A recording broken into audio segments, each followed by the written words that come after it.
Needing a safe core exercise for your back? Neuromuscular strengthening is the way to go, and we have a tough but great core exercise coming up.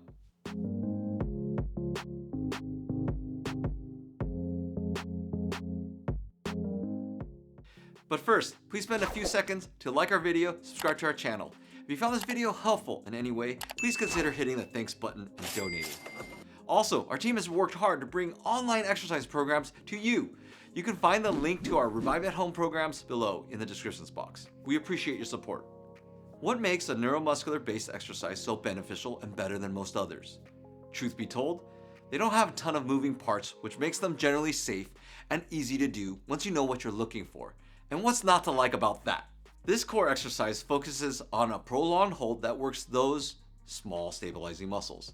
This is truly a test of willpower and endurance, so strap in. Okay everyone, we've got this angle from top down. What I want you to understand about a neuromuscular based exercise is we're trying to elicit a core contraction. That's not one where you're trying to just squeeze it, hold it. You're really trying to elicit that with muscle activity. That brain to body response will kick in this natural bracing all in itself. You don't have to think about it. You don't have to hold your breath and tuck it in and pull that belly button in like they all say. It's actually, life works in such interesting ways where you need the core in all activities. Like if you're opening a door or if you're pushing a shopping cart, it should kick in. You're not going to really tighten and hold and push a door open. It's just going to happen.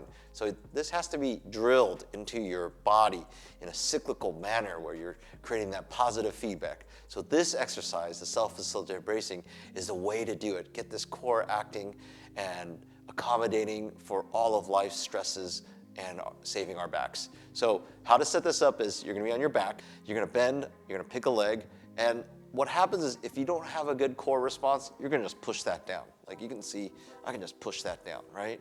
But once this puppy is engaged, me doing this won't happen.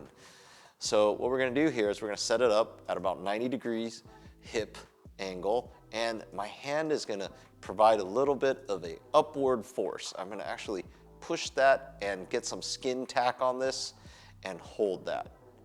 And I'm shaking a little bit. I'm shaking mostly in the hip flexor, the groin muscles a little bit.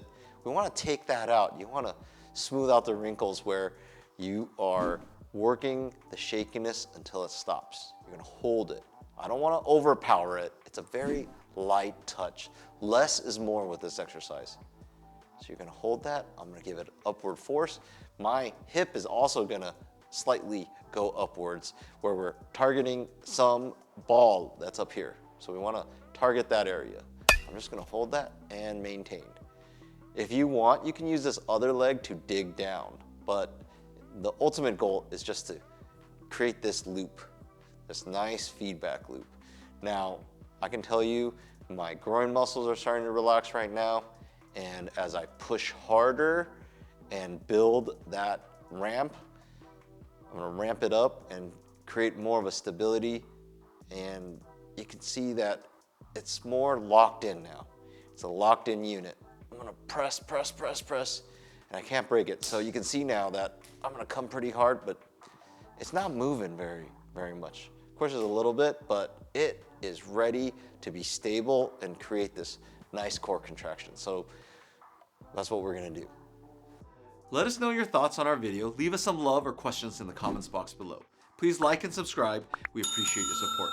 I'm Dr. Lin. Remember, we heal smarter, not harder.